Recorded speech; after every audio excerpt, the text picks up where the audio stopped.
Kalau kita melihat sistem manufaktur, sekali lagi sistem manufaktur itu sebenarnya adalah suatu yang terdiri dari sub-subsistem manufaktur. Jadi suatu sistem itu tidak mungkin dia mansur ya, mansurang kalau bahasa Padangnya. Ada kan orang Padang semua nih. Kalau mansurang bukan sistem itu. Sistem itu dia pasti main minimal dua, tiga atau banyak lebih dari itu yang terlihat interaksi dan integrasinya biasanya gitu.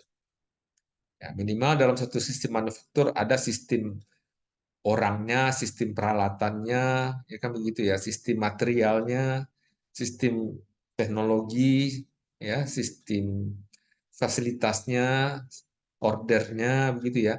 Dan bagaimana itu di apa namanya diinteraksikan dan dikomunikasikan dengan baik. Itu kira-kira begitu.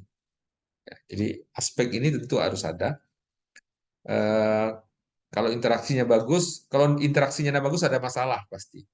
Misalnya interaksi antara material dan order. Material ya. Mungkin Anda merakit suatu alat, mungkin ada 5.000 part. 5.000 part itu komponen ya yang akan dirakit. Nah, karena tidak ada planning, tidak ada ini, mungkin satu atau dua komponen tidak ada waktu itu. Tidak available. Sedangkan manusianya sudah ada, mesinnya ready gitu ya. Semua teknologi jalan, tapi akhirnya sistem itu tidak akan mewujudkan produk, ya kan? Karena ada eh, perencanaan kebutuhan bahan yang bermasalah. Nah, jadi suatu sistem produksi akan bermasalah. Dia akan tidak bermasalah seluruhnya harusnya ready, ya. Baik peralatannya nggak boleh rusak. Maka tadi ada mata kuliah namanya TPM, Total Productive Maintenance. Nah, yang saya bilang overhaul apa tuh OEE tadi, overall effectiveness equipment ya. Jadi satu alat itu ada yang bermasalah atau dia tidak bermasalah, tidak rusak, tetapi kapasitasnya rendah dari yang normalnya, itu bermasalah juga ya. Kecepatannya kok jadi lambat jadinya, itu bermasalah juga. Sehingga tujuan-tujuan sistem manufaktur tidak tercapai. Maka itu juga masalah dalam sistem manufaktur ya. Nah, jadi dalam sistem manufaktur di sini ada saya lihat dari tiga aspek saja ya, tiga aspek. Jadi pertama adalah kata kuncinya saja aspek struktural. Yang kedua aspek transformasional, yang ketiga aspek prosedural. Tiga aspek saja. Struktural itu apa?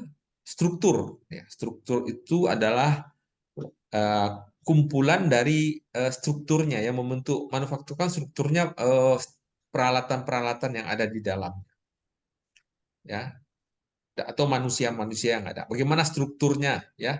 Apakah strukturnya sesuai nggak dengan ordernya atau misalnya kalau ordernya tipenya apa ya mass production, strukturnya akan berbeda ya dengan ordernya job shop atau permintaannya satu-satu. Ya, beda strukturnya, secara konfigurasi alat-alatnya akan berbeda itu. Nah, maka oke, ini disebut secara struktur ya. Nah, kalau secara transformasional, bagaimana sistem produksi itu bisa menghasilkan produk secepat mungkin, mentransformasikan, bagaimana mentransformasikan sebuah material itu menjadi produk itu secepat mungkin. Mengapa bisa tidak cepat? Barangkali tidak cepat karena stasiun-stasiun ya, dia kan memproduksi itu ada beberapa banyak stasiun. Mungkin kalau mobil ada lebih dari 100 stasiun. Antara stasiun satu dengan stasiun yang lain terjadi tidak balance gitu ya. Antara mungkin terlalu lama yang ini menunggu dan segala macam. Itu kan salah satu contoh aspek transformasional yang bermasalah ya. Jadi apa namanya? Tidak antara stasiun dengan stasiun yang selalu menunggu, menunggu ya. Itu transformasional. Nah, secara prosedural itu tentu kita melihatnya secara manajemen, prosedur. Prosedur itu manajemen itu. Nah, manajemen itu ya planning and control banyak manajemen. Kita sudah tahu kan, manajemen itu planning and control. Nah, bagaimana kita mengontrol tuh?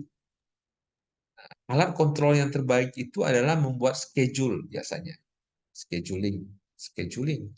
Schedule itu ada instrumen untuk mengontrol. Jadi kalau Anda ada pekerjaan, Anda buat schedule-nya. Anda bisa kontrol, oh ini bermasalah. Oh, kalau ini bermasalah, apa tindak lanjut saya supaya tujuannya tercapai, kan begitu terus. Maka eh, aspek prosedural ini sebenarnya salah satu contohnya dari bahasanya di scheduling. Kira-kira begitu. Ya, jadi saya artinya aspek struktural ini nanti arahnya kemana? Kalau ada yang tahu mata kuliahnya kemana larinya? Kalau aspek struktural larinya ke, biasanya salah satu contoh ke layout atau tata letak dari apa namanya, dari produksinya itu sendiri, tata letaknya, strukturnya. Bagaimana Anda peralatan itu Anda konfigurasikan sesuai dengan ordernya. Ya, kalau cara konfigurasinya aliran materialnya begini, tapi Anda buat alatnya itu nggak sesuai dengan aliran materialnya. Akhirnya barang yang di dalam pabrik Anda tuh puter-puter, nggak menentu ya. Nah, itu secara lean manufacturing juga masalah itu. Ya, ada kemarin waste in motion, waste in apa begitu. Nah, itu ya, kira-kira gitu. Kalau transformasional nanti saya mengajarkan bagaimana merancang lini produksi nih. Nanti merancang lini, dia lini produksi barangkali. Line production line namanya, lini produksi. Ya, sebuah produksi itu punya lini, punya lini aliran. Nah, kalau yang prosedural itu lebih ke schedule. Oke ya. Di sini ada yang belum jelas, ada yang mau ditanya? Ini kan aspek besar ini. Mungkin kuliahnya sampai minggu depan nih belum selesai, bisa jadi baru selesai. Ada? Ada ya? Lanjut. Sekarang kita masuk ke aspek struktural. Ya, jadi yang struktural tentu saya ambil gambaran tata letak atau layout seperti ini. Nah, dalam produksi tentu ada peralatan produksi di sini ya, sebagai sebuah sumber daya. Kan 4M itu ya, man, machine ya. Jadi peralatan dan mesin, manusia ya, man and machine, tentu ada konfigurasinya. How to configure, bagaimana mengatur tetanya. Ya. Nah, tata letak tergantung ininya. Nanti bagaimana, maka secara teorinya mengatur tata letaknya sangat tergantung kepada ininya, tipe produksinya. Kemarin kita sudah tahu bahwa produksi itu ada sangat tergantung kepada volume, quantity, volume, ini volume dan ragam, variety, volume dan ragam. Nah, berdasarkan volume dan ragam itu ada yang mass production, di mana volumenya banyak tetapi ragamnya sedikit, itu mass production. Nah, contohnya adalah pabrik mobil ya, pabrik mobil adalah lini produksi mass. Karena produksi massa yang dibuat itu mungkin tipe ragamnya 2 atau 3 tipe saja, tapi volumenya besar. Nah, lawannya itu tentu job shop. Job shop itu apa namanya? Yang dibuat tuh macam-macam, tapi jumlahnya kecil. Nah, maka contoh job shop itu misalnya pada apa namanya, bengkel pemeliharaan semen Padang katakan, yang menerima order dari kerusakan komponen yang ada di semen Padang. Yang kerusakan tuh ragamnya macam-macam kan, poros ini, poros itu, yang ini barang itu ragamnya banyak, tapi jumlahnya satu dua. Nah, itu akan berbeda konfigurasinya kalau dia berbentuk mesh. Anda mungkin bisa paham sendiri. Ya, yang di tengah-tengahnya adalah batch production, yang produksinya membentuk lot size namanya. Lot size atau ada jumlah tertentu, misalnya 200 part atau 200 atau 300 part ya. Nah, di sini memungkinkan mesin-mesin CNC ya. Jadi mesin CNC itu cocoknya di batch production sebenarnya. ya. Karena mengapa? Karena jumlahnya banyak. Karena CNC itu kan keunggulannya bisa di repeat ya, repeatable. Bisa diulang-ulang satu program untuk beberapa produk. Itu job shop sebenarnya nggak cocok mesin CNC. Jadi maka tuh di Semen Padang atau di job shop ini kan bengkel-bengkel apa namanya, bengkel-bengkel di labor UNP, UNAN atau Politeknik itu kan tipe job shop semua. Istilahnya ordernya macam-macam yang dibuat kan. Nah, eh, maka sebenarnya job shop itu nggak terlalu perlu mesin CNC. Kalau yang mesh itu CNC bisa, tapi nggak cocok juga CNC. Mungkin mesin otomatis. Ya, seperti pabriknya si Ilham ini mungkin banyak yang mass production. Mungkin mesinnya otomatis semua itu. Ya, dan membentuk lini. Mungkin sebagiannya saya nggak tahu. Bisa yang dibuatnya banyak. Oke, jadi maka tipe layoutnya macam-macam. Jadi kalau dia mass production, dia tipe layoutnya product layout ini kalau salah ya. Kalau dia job shop, tipenya nanti proses layout. Kira-kira begitu. Nah, kalau yang di tengah-tengah ini seluler dia. Seluler. Seluler layout ya. Nah, ada yang fake production layout. Nanti kita bicarakan apa yang fake production layout tersebut. Kira-kira begitu. Sampai di sini ada pertanyaan. Nah, ini yang fake production layout itu, ini sebentar ya. Nah, ini. Nah, inilah gambarnya. Oke, yang ini disebut proses layout ini. Ya, apa namanya? Yang job shop, ini proses. Ini proses ini. Mana ada tulisan sini ya proses. Proses. Kalau yang ini membentuk lini dia, seperti pabrik apa namanya? Pabrik perakitan mobil, sepeda motor, ala-ala elektronik, dia bentuk lini seperti ini. Nah, ini lebih cocok ke produk layout yang mass. Kalau mass production dia bentuk lini. Anda lihat perakitan sesuatu itu ada lininya. Ada orang bekerja atau robot atau mesin-mesin otomatis yang bekerja seperti itu. Kalau yang proses ini yang gambar di atas ini proses ya. Ini tipikal layout ini lab-lab kita, misalnya lab UNAN atau UNP atau Politeknik atau Semen Padang. Itu kan tipe-tipe proses layout ya. Jadi kalau proses layout tuh dia mesin bubut, satu mesin bubut, satu keluarga dia. Mesin freeze satu keluarga, mungkin disusun. Ya di UNAN kurang terlihat betul, tapi di Politeknik barangkali saya terlihat, di UNP juga sama, terlihat juga. Di UNAN ini bengkelnya agak kurang bagus menurut saya. Ya karena eh, kalau di Politeknik ya mesin bubut satu keluarga, mesin bubut, misalnya 2 buah, mesin kecil, mesin besar, mesin menengah gitu ya. Mesin freeze nanti satu keluarga dia. Itu yang tipe proses layout. Nah, kemudian kalau yang tipe yang fix, ini kan ada sini ada fix di sini, fix production layout. Ini khusus untuk ini apa namanya yang besar-besar ya, yang nggak bisa bergerak kayak apa ya, merakit pesawat terbang atau merakit apa ya, merakit kapal, kapal atau pesawat itu tata letaknya nggak ada ini lain lini produksi itu ini nggak ada karena barangnya gede ya jadi part yang masuk ke sana dia diam aja gitu loh ya dia diam atau kapal kan diam juga diam tata letaknya jadi galangan kapal tuh diam atau pesawat tuh diam jadi partnya yang masuk ke dia ya kalau mobil tidak tidak diam dia mobil itu bergerak dia ada bentuk lini atau sepeda motor itu bergerak ada lini productionnya ya.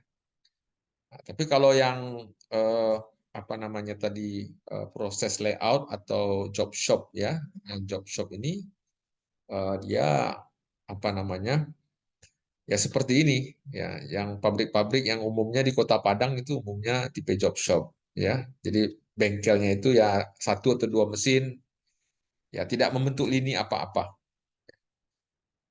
Nah, kemudian di sini juga ada sel di sini ya. Sel ini nanti menarik juga yang sel ya. Sel itu yang selular ya. Selular ini mungkin di tengah-tengah juga batch production selular. Nah, ini.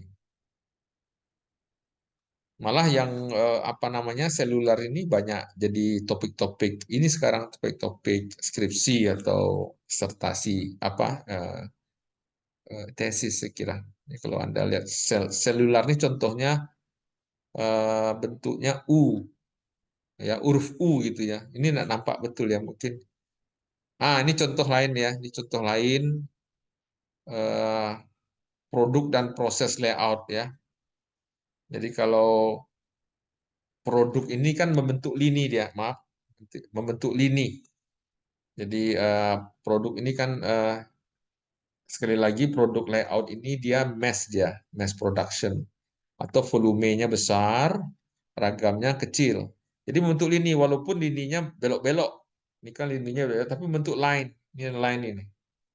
Jadi ada stasiun kerja yang ber, ber, berurutan, jumlahnya banyak, sudah jelas karena yang diproduksi itu banyak. Sedangkan yang proses layout itu biasanya tidak membentuk lini. Jadi satu keluarga, keluarga mesin kurdi satu kurdi, mesin mill satu keluarga, ya mesin lathe ini bubut satu keluarga, mesin gerinda satu keluarga, nah yang lain-lain satu keluarga. Ya, jadi ada kelompok-kelompok mesin. Nah intinya dia job shop. Nah yang fix itu kayak pesawat tadi ya, dia diam aja ini. Ya. Nah, ini yang apa namanya? Ini yang apa namanya? Fix production layout yang kayak pesawat tadi yang. Nah ini menarik juga nih. Dia membedakan tipe produksi dengan produk layout dengan proses layout. Tadi produk layout mass ya, mass production, proses itu dengan job shop. Ingat ya, produk layout itu artinya volumenya besar, proses volumenya kecil ya. Nah, ini ada nih. Eh, jadi kalau dia secara produk, dia produknya standar ya. Terus volumenya high, betul. Ini volumenya low. Ya bisa Anda lihat. Equipmentnya special purpose. Ini general. Betul kan proses proses bubut mesin kalau proses layout kan nanti mesinnya mesin bubut. Jadi general mesin-mesin general bubut, mesin-mesin freeze, mesin-mesin itu kan mesin-mesin general itu. Kalau special purpose itu mesin-mesin khusus yang untuk merakit betul ya, untuk dirancang untuk merakitnya ya. Ya. Kalau orang yang bekerja di sini limited skill tentu karena dia lini produksi yang dikerjakan itu-itu, maka skillnya ya itu-itu saja. Tapi kalau yang proses layout kan job shop yang dikerjakan tuh macam-macam, maka skillnya dia harus mampu bubut, mampu freeze, macam-macam itu. Nah ini karakteristiknya. Eh, ini bisa dilihat nih semuanya ke bawah nih, ya. Jadi contoh-contoh apa namanya? eh, apa namanya? Ya, ini ada menarik ya di bawah ini schedulingnya ada yang balancing, dynamic mungkin Anda kurang. Tapi kalau saya cukup mengerti maksudnya. Nah, ya saya kira yang jelas produk layout ini membentuk lini yang paling mudah ya. Membentuk lini ini tidak membentuk lini ya. Yang kedua, prosesnya itu mesin-mesinnya umum. Kalau produk itu mesin-mesinnya sudah agak khusus. Ya. Terus yang paling nampak tuh apa ya? Sini. Eh, ya kalau orang yang bekerja ya kalau yang produk ya itu aja yang dikerjakan. Kalau proses ya macam-macam yang dikerjakan. Itu yang proses dan produk layout. Kalau yang fix ini tipenya project ya, tipenya project. Jadi proyek lah kata orang. Proyek pembangunan kapal atau tongkang itu fixed possession layout ya. Ada lini produksi gitu. Atau proyek pembuatan pesawat.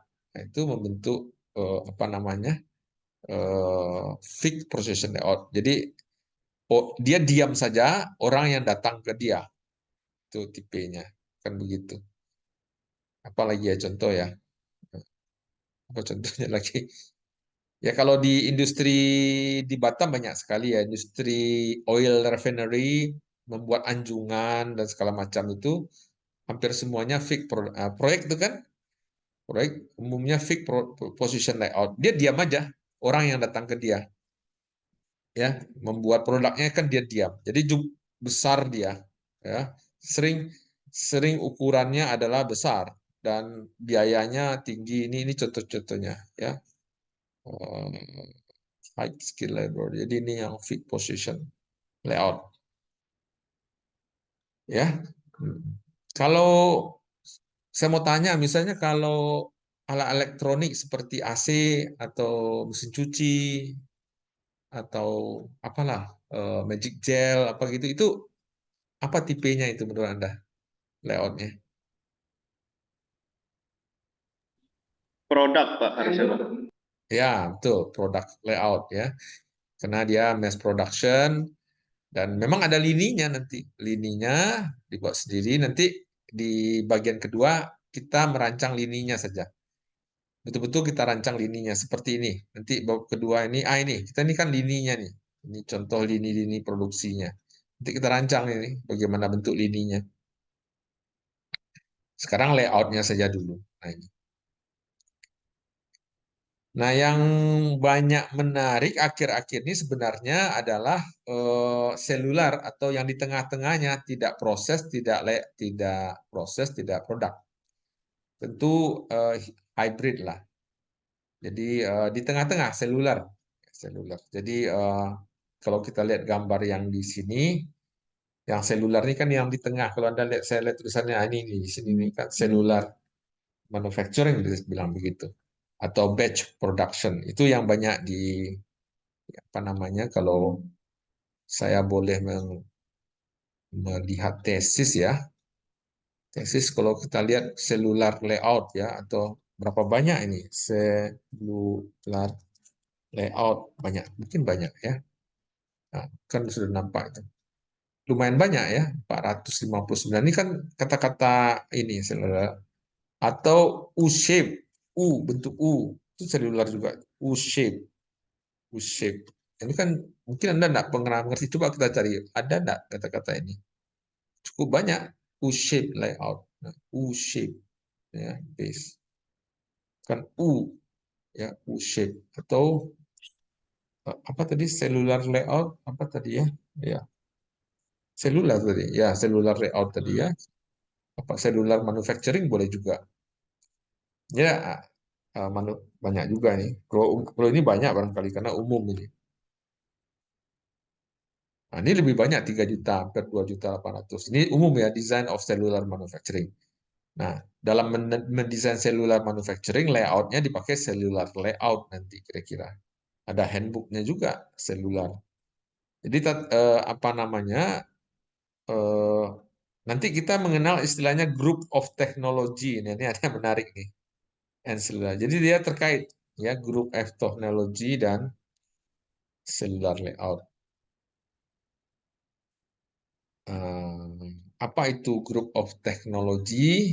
Tapi ini sudah nggak ini ya, kalau Anda lihat tahun-tahunnya sudah lama ini teliti orang tahun 93 aja sudah 99. Jadi nggak banyak. Tapi kalau Anda lihat istilah U-shape mungkin ada tahun barunya. U-shape layout mungkin bisa jadi ini tahun 2000 ada. Kan 2019. Berarti ini kan apa namanya kalau dari publikasi ini apa namanya publikasi yang lumayan baru lah ya. Ini 2000. Kalau tadi kan 1900 tuh seluler itu kan sudah 20 tahun sudah enggak diteliti orang lagi. Kalau ini kan 2021 kan masih banyak yang meneliti itu. Berarti kan ini tematis untuk layout yang paling up to date lah. Oke ya. Jadi shape ini. Oke, ini mungkin gambaran. Nah, sekarang kita ada pertanyaan dulu enggak? Saya kira mungkin diskusi dulu kita. Saya pause dulu.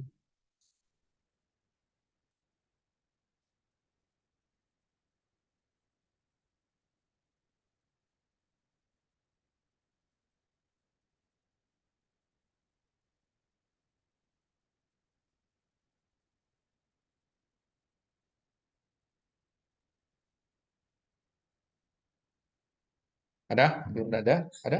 Bentar ya. Izin Pak. Ya, Untuk seluruh mati suaranya. Suaranya mati, Miftahku. Suara Anda tuh enggak terdengar. oh ya untuk seluler layout tadi itu Pak, lini produksi itu tuh produknya itu yang berjalan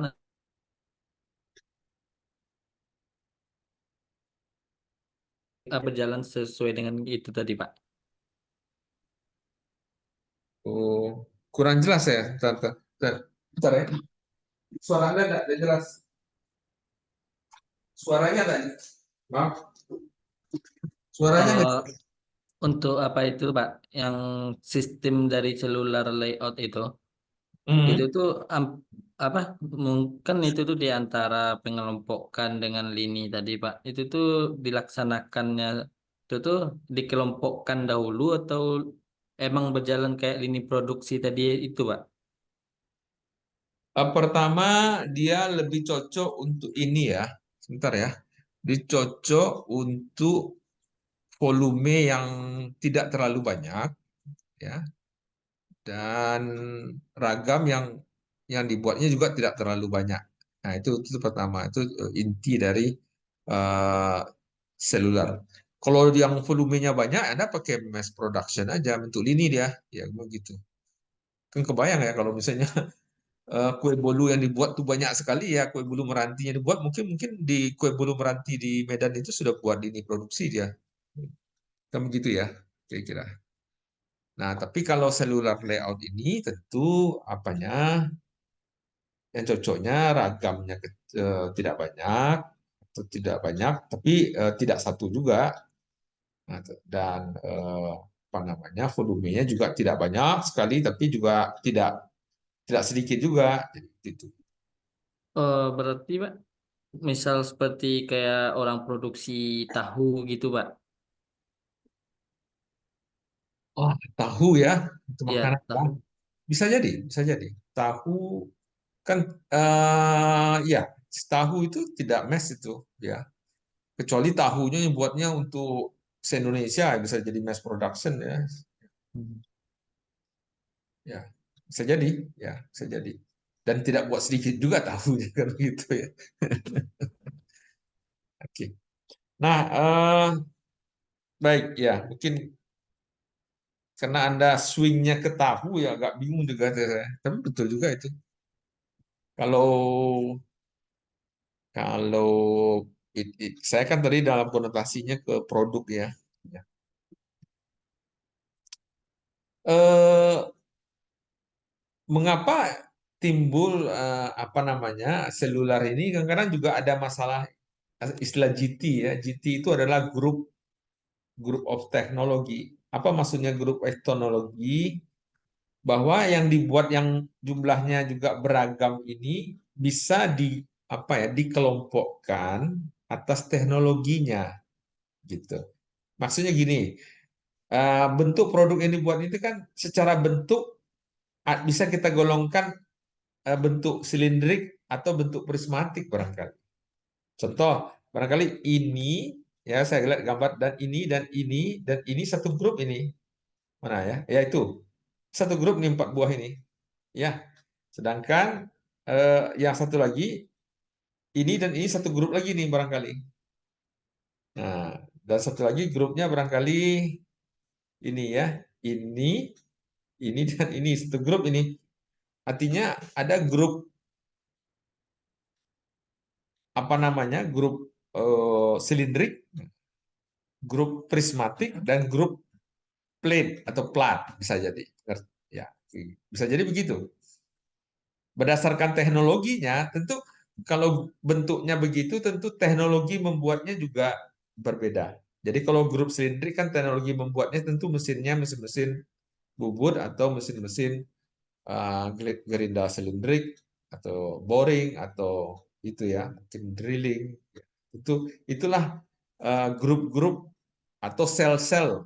Nah, bukan balik ke sel-sel ya, ke sel-sel produksinya. Sedangkan kalau grupnya prismatik, bentuk-bentuk kotak-kotak, atau blok-blok, kan bisa ada gambar-gambar itu. Tentu pengerjaannya nggak mungkin di sana bubut ada ya. Mungkin yang ada adalah mesin freeze, mesin scrub, atau eh, mesin drill barangkali, atau bodi, atau mesin gerinda permukaan gitu ya. Atau bentuk-bentuk plat tentu pengerjaannya mesin-mesin bending, atau mesin-mesin cutting plat, atau mesin rolling dan lain-lain. Nah, itu satu grup tertentu juga gitu. Sehingga produksi saya itu bisa berdasarkan grup teknologi, grupnya ini ya. Kalau grupnya bentuknya apa? Bentuknya sama, tentu proses produksinya, ini proses nih saya garis, prosesnya tentu ini juga kalau beda beda grup tentu beda proses ya. Kebayang ya? Anda kan kebayang benar. Tentu bayang enggak? Bentuk-bentuk produknya tentu mesin-mesin produksinya akan berbeda. Nah, minimal dari 3 gambar ini saya bisa mungkin membuat 3 grup, ya, 3 grup proses barangkali. Nah, tentu apanya layoutnya juga mana tadi?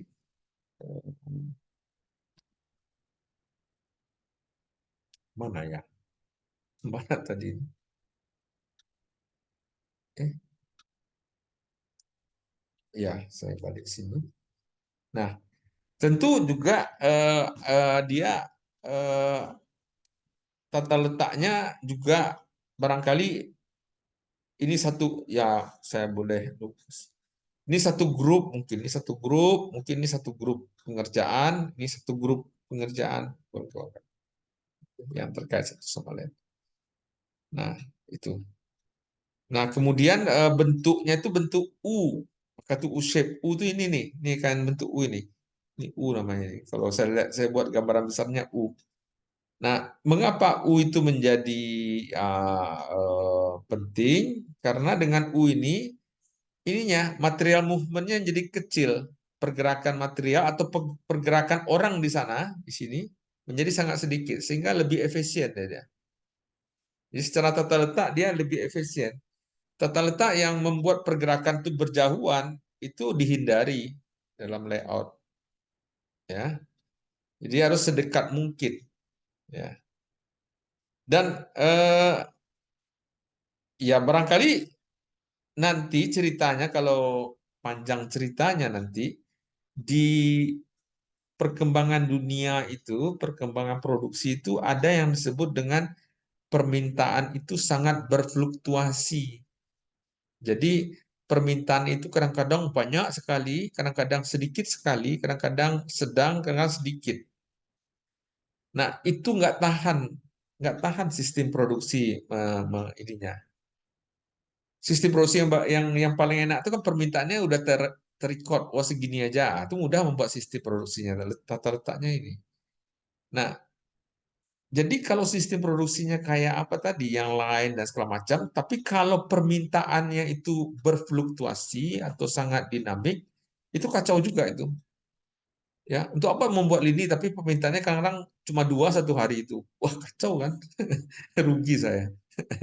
Begitu kadang-kadang mungkin 1.000, kadang-kadang 100. Ya, permintaan ini kan nggak bisa diduga, unpredictable. Maka dunia itu menghadapi sesuatu persoalan yang unpredictable tersebut. Nah, cara salah satunya adalah membuat tata letaknya lebih kecil-kecil, ya, lebih selular sel-sel. Jadi, karena untuk mengatasi tadi permintaan yang sangat berfluktuasi itu salah satu apanya ya, salah satu sebenarnya tidak ada tertulis di sini nih, tapi setelah satu eh, konsep apa namanya permasalahannya itu. Nah, barulah bisa dia membuat tata letak yang seperti sel ini. Ini yang disebut sel. Ini yang mungkin ini masih apa ya, masih masih apa namanya istilahnya, masih masih cukup banyak yang diteliti orang dewasa ini. Ya. Nah, ini contoh-contoh sel ya, macam-macam sebenarnya. Ini ada kalau di atasnya ada beberapa sel ini ya.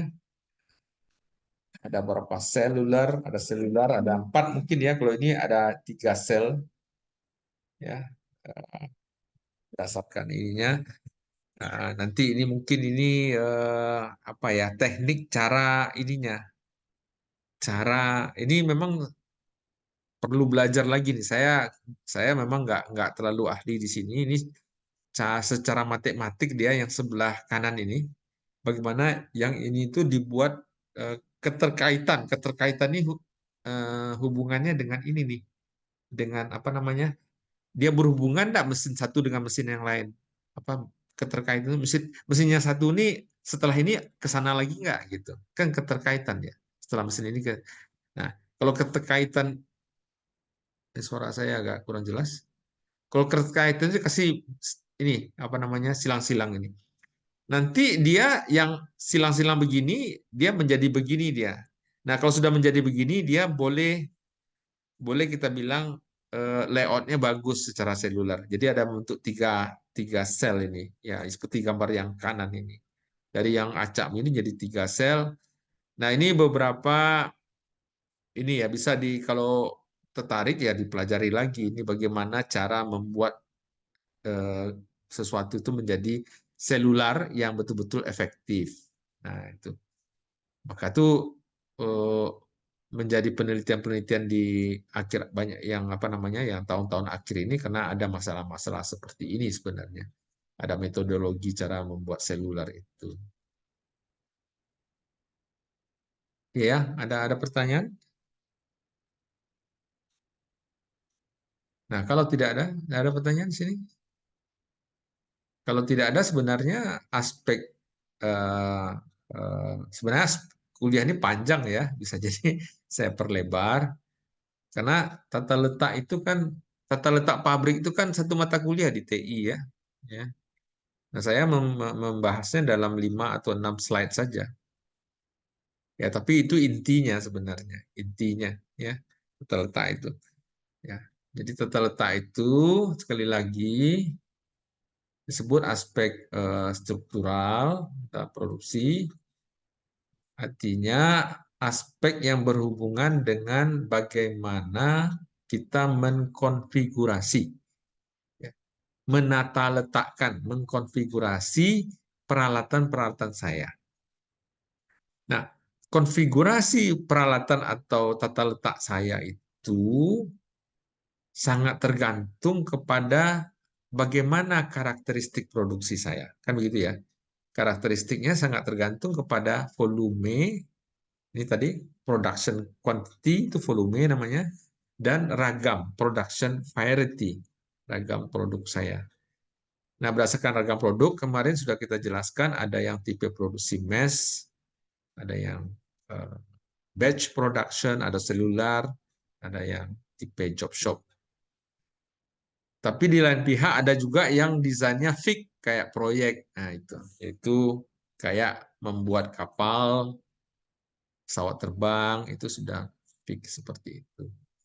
Nah, ini yang disebut dengan aspek struktural. Karena mengapa? Aspek struktural penting. Karena salah satu penyakit di dalam produksi itu aspek strukturalnya bermasalah. Ya. Contoh misalnya kalau di manusia aja lah. Kalau saya kuliah mengajar limau manis, saya secara struktur tinggalnya di Bungus itu bermasalah tata letak saya itu. Artinya jauh itu. Sebaiknya secara struktural saya tinggal di daerah ini aja, daerah Muhammad Hatta atau apa begitu. Itu secara struktur saya benar itu, secara tata letak antara saya bekerja dengan rumah saya gitu loh. Secara struktur itu benar itu. Nah, kalau ini tidak diubah, kalau misalnya Anda membuat sesuatu tata letak Anda salah, itu akan selamanya bermasalah itu produksi Anda itu sebelum Anda tidak mengubah tata letaknya. Dia akan menjadi persoalan yang terus terjadi di situ. Jadi itu adalah masalah struktur. Ya, itu. Belum yang kedua adalah masalah lain ini. Ada pertanyaan secara struktural.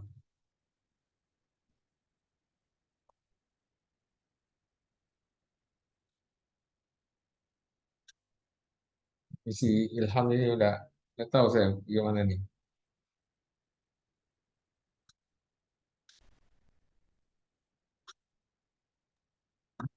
Izin, Pak.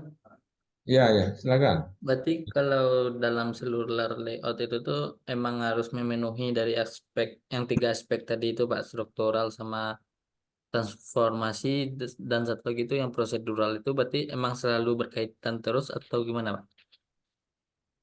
Oh, ketiga aspek itu berkaitan memang. Tapi kalau cellular layout itu kan kalau saya lihat di sini lebih kepada eh, bagaimana Anda mengkonfigurasi stasiun-stasiun Anda sehingga dia bisa mewujudkan seluler yang baik. Ya, tentu kita evaluasi ya. Tentu saya buat apa? Nah, ini tentu panjang ceritanya. Saya buat apa? Dari buat apa tentu pertanyaan berikutnya, apa-apa aja mesin yang saya buat pakai untuk membuat itu. Nah, gitu. Nah, inilah mesin-mesinnya dari satu sampai berapa nih? Sampai 12 atau berapa. Misalnya saya buat A, B, dan C atau D. Ya. Untuk membuat A, B, C, dan D ini saya perlu mesin 1, 2, 3 sampai 12. Nah, kemudian pertanyaan berikutnya, bagaimana produk A sampai D tersebut proses ininya, tahapan proses pembuatannya, mesin ini dulu, kemudian kan ada tahapan prosesnya itu. Nah, bagaimana saya tata letakkan supaya dia saling saling berikatan, saling ini ya, saling dekat. Yang misalnya gini ya, biasanya sebelum membubur kan dipotong ya, dipotong dulu materialnya kan. Jadi mesin potong showing dengan mesin bubut tuh harusnya agak berdekatan itu. Kan gitu loh. Nah, setelah membubut atau setelah memfresh kemungkinan itu bentuknya kotak ya. Mungkin saya harus mendrill atau membuat lubang di situ. Biasanya begitu sering. Atau setelah membubut saya buat lubang. Jadi antara mesin drill dengan mesin bubut itu harus berdekatan gitu loh maksudnya. Maka itu ada salah silang-silang ini gitu loh. Gitu. Nah, itu yang masalah di seluler. Kita evaluasi proses-proses mesin-mesinnya, kita buat silang-silang, terus ada mekanisme tertentu sehingga dibuat, oh ternyata kalau begini dia harusnya begini dia. Ini dekat sama ini dekat. Ah, jadilah sebuah sel-sel apa ya? Sel-sel proses pembuatan gitu ya. Yang katakanlah bisa mengatasi seluruh persoalan. Tentu produk yang dibuat tidak A sampai D. Mungkin kita misalnya A sampai banyak lah, jangan A sampai D nanti tidak ragam. Yang layout ini kan ragamnya sedang ya. Berarti A, B, C, D, E, F, G, H, I, J, D, banyak lah. Itu 10 ragam gitu. Kalau ragamnya sedikit malah mass production dia nanti. Kalau ragamnya sedang, tentu teori apa namanya jenis-jenis proses yang dibutuhkan untuk membuat itu juga mesin-mesinnya begini-begini. Kemudian ya, itu yang disebut seluler ya. Ini ya seluler tuh gambarannya seperti inilah kalau saya lihatkan. Gitu. Gimana? Ada yang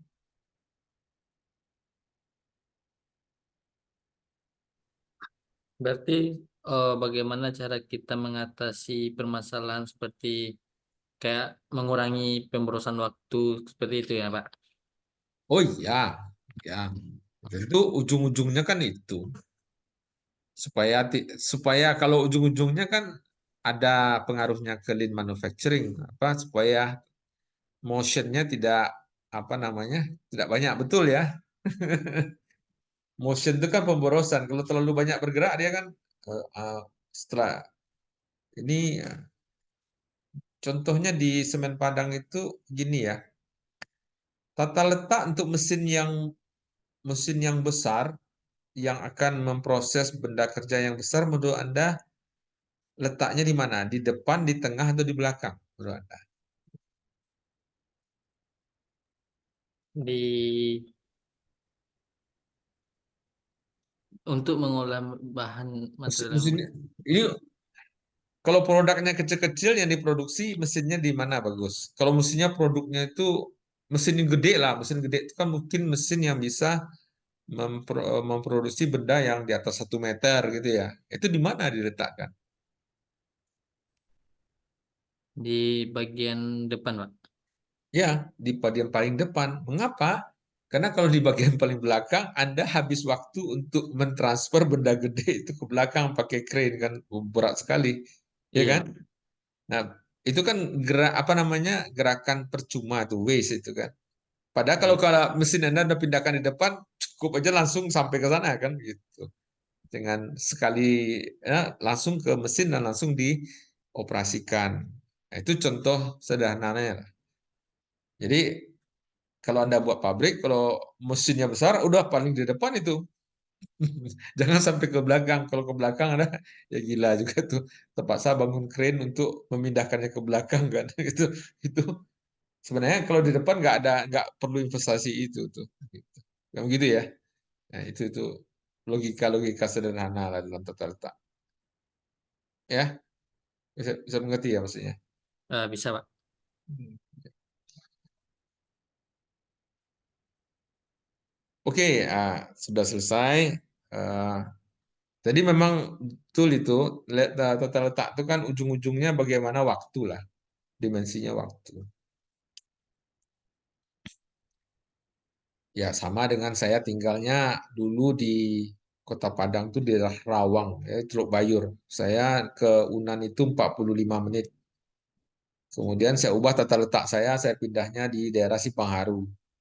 Cuma 30 menit. Nah, secara struktur saya sudah eh, memperbaiki tata letak saya itu. Hemat saya 15 menit. Apalagi kalau saya tinggal tempat Pak Abral ya di Hairul Abral itu tinggalnya di Palimo dekat ini dekat dekat Bandar Buat itu lebih bagus lagi tata letaknya terhadap aktivitas dia di kampus. Tapi bisa jadi agak rugi misalnya anaknya sekolah di daerah apa ya di daerah kota sekali. Nah, saya tuh tata letak saya kan kampus dan sekolah. Nah, anak saya sekolah di tengah kota, ya, eh, sekolahnya yang dekat. Kan bagus lah letak saya. Kalau saya tinggal di Limau Manis, anak saya yang pusing jadinya. Sekolahnya jauh sekali ke Padang. Sedangkan anak saya jumlahnya banyak juga kan. Adalah bagusnya di sana. Jadi saya agak jauh, tapi anak saya dan istri saya lebih mudah. Nah, itu kan ya sesuatu yang Anda tahu lah ya. Ya, tapi di pabrik itu itulah logika sederhananya, ya. Oke. Kemudian kita masuk kepada aspek transformasional ya. Jadi ada aspek kedua dari transformasional, namanya transformasi. Transformasi ini adalah aspek bagaimana ini transformasi itu mengubah objek produksi menjadi produk bagaimana. Ya, tetap constraint-nya waktu ya. Jadi kita ingin waktunya lebih cepat ditransformasi. Ya. Jadi dari awal dari part di sini sehingga bagaimana dia menjadi produk di sini. Nah, jadi kalau mobil itu ada 5.000 part di sini, bagaimana dia jadi mobil di sini? Kan begitu ya. Bagaimana proses transformasinya? Ini tidak melipat tangan ya, apalagi kalau yang sudah bekerja di industri. Eh, Aspek transformasional yang saya bahas ini mungkin lebih ke arah lini produksi ya. Jadi kalau dari tata letaknya yang lain atau produk layout ya. Jadi ya, saya coba menjelaskannya di situ. Berarti kalau ini ada lini produksi, ada line. Eh, apa persoalan di sini? Nah, itu yang pertanyaan paling. Jadi kan inilah bagaimana ini kan di production line ya, bagaimana mentransformasi ini. Jadi sifatnya nanti apa yang disebut aliran aliran material dari satu stasiun ke stasiun yang lain, di mana terjadi perubahan-perubahan, gitu kan? Terjadi perubahan sehingga hasil di ujungnya jadi produk, gitu. Apa persoalannya di sini? Nah, maka kita melihatnya ada dua penglihatan dari satu lininya saja kita lihat atau secara individu masing-masing stationnya ini. Nah, itu cara melihatnya.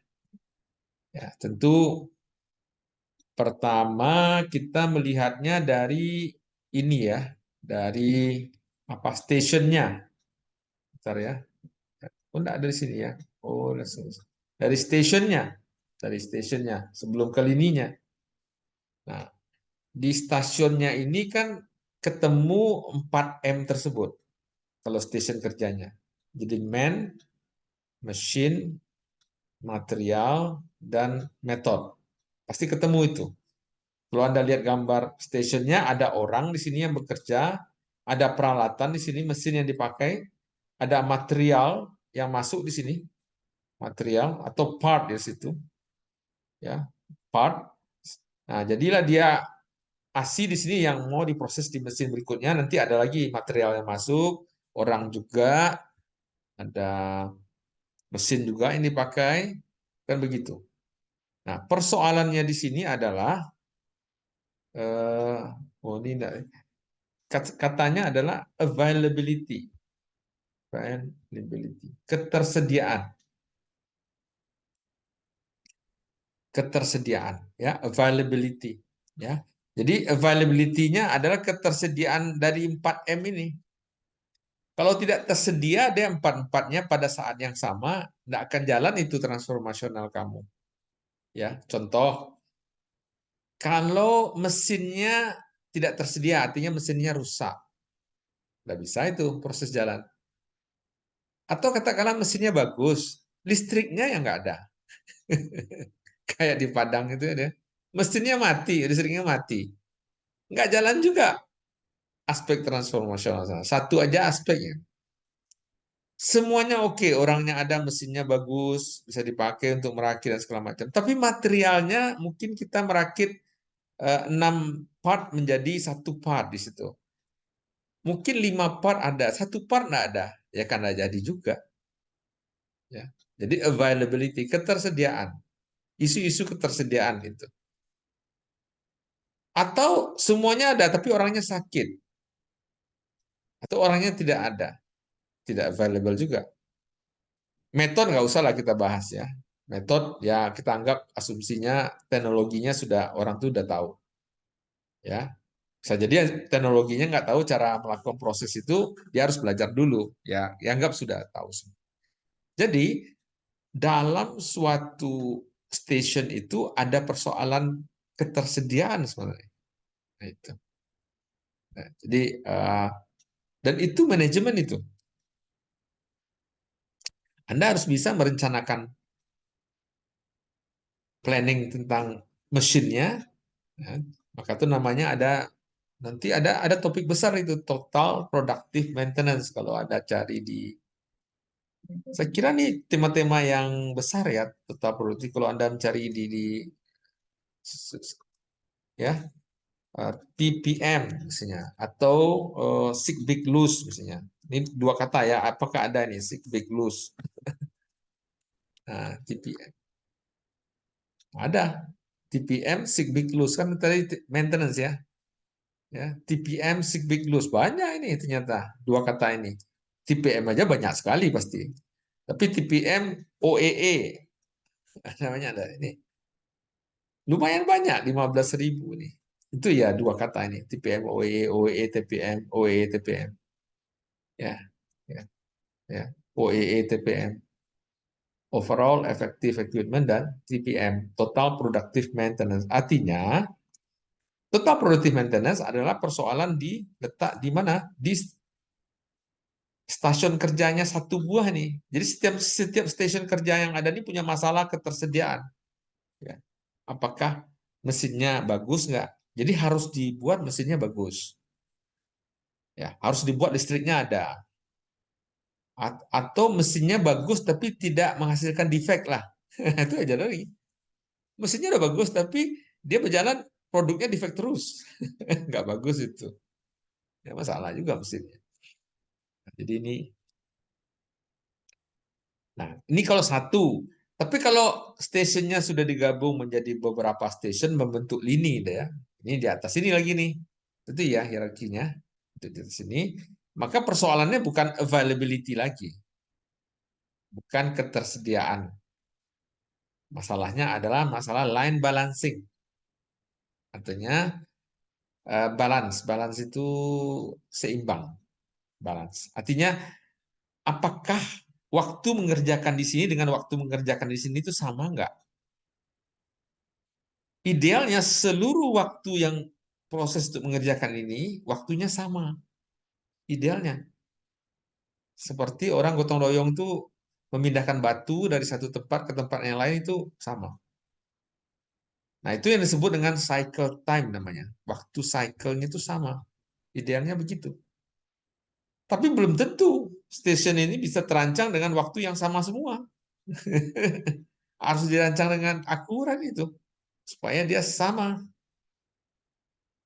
Ya, iya dah. Nah, nah, jadi eh, jadi inilah aspek transformasional. Nah, inilah aspek transformasional. Saya balik ke sini. Jadi saya pakai slide lain. Mungkin waktunya kita sampai saya ada rapat lagi jam 4 ya. Jadi nah ini saya bilang tadi. Jadi dalam satu stasiun kerja maaf, ada 4 4M. Jadi operator pertama M, machine operator, mesin dan material komponen. Ya, ya.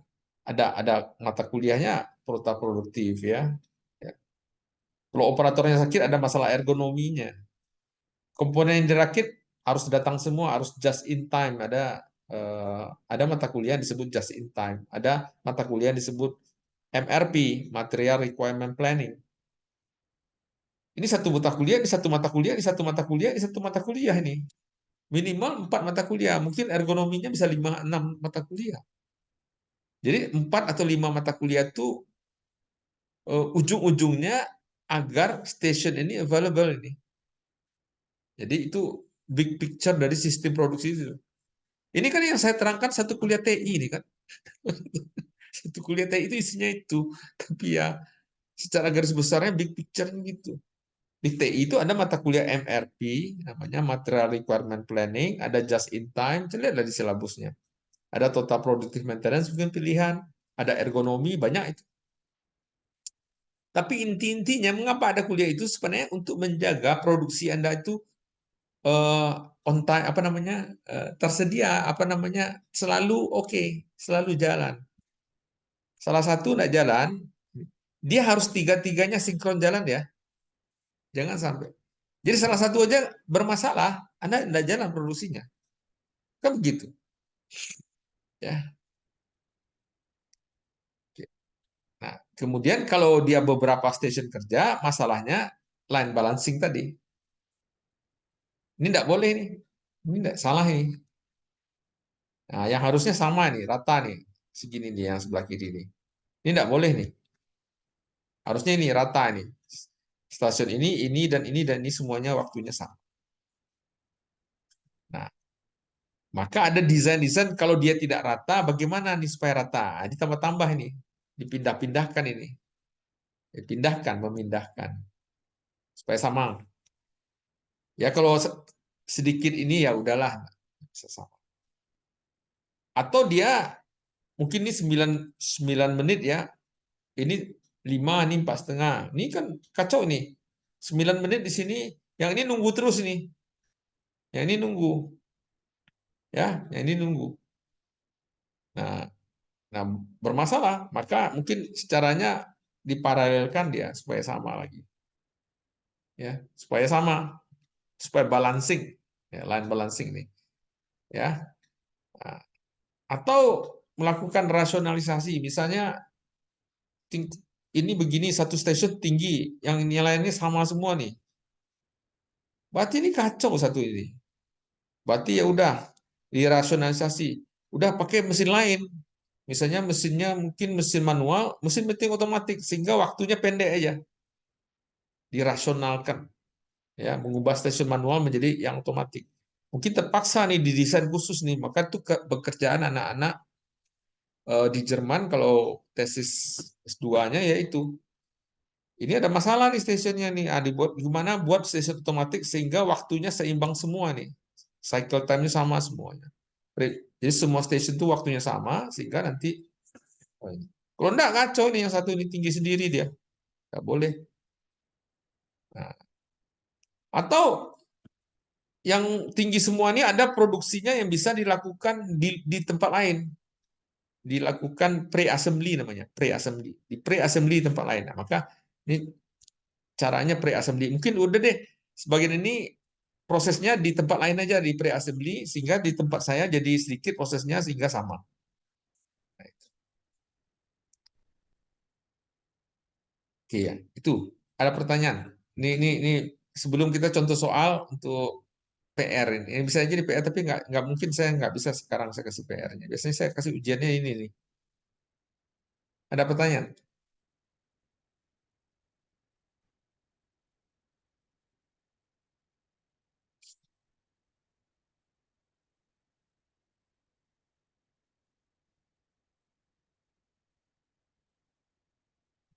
Ada pertanyaan?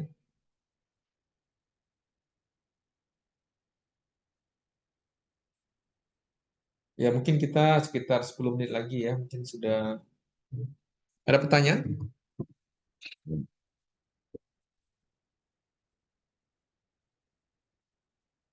Kalau tidak ada pertanyaan enggak? Nah, kalau tidak ada pertanyaan nanti saya ingin supaya tidak ngelantur, saya ingin membawa Anda merancang sebuah pabrik. Jadi intinya eh, ini sebuah mesin cuci ya. Ini contohnya sebuah mesin cuci. Katakan mesin cuci ini ada berapa ya? Mungkin ada di atas 100 part atau komponen yang akan dirakit. Nah, itu. Nah, kita disuruh membuat lini perakitannya. Ya, lini perakitan seperti inilah. Mungkin mana tadi? Ya. Nah, seperti inilah. Saya disuruh merancang membuat lini perakitan mesin cuci. Ya, gitu. Ini soal ujian, soal PR-nya gitu. Nah, dengan asumsi yang kapasitas produksinya 30.000 unit setahun. Nah, itu. Jadi yang saya buat tuh adalah lini perakitan ya, bukan lini perakitan seperti di Batam kan atau di Tangerang salah satu lini perakitan banyak. Nah, gimana caranya? Nah, itu aja soalnya. Nanti kita buat lini perakitannya kayak apa. Nah, saya berusaha dalam 10 menit ini memberi gambaran jawabannya. Jawabannya pertama tipe layout. Yang menurut Anda tipe layoutnya yang cocok apa? Proses, produk, atau GT ini?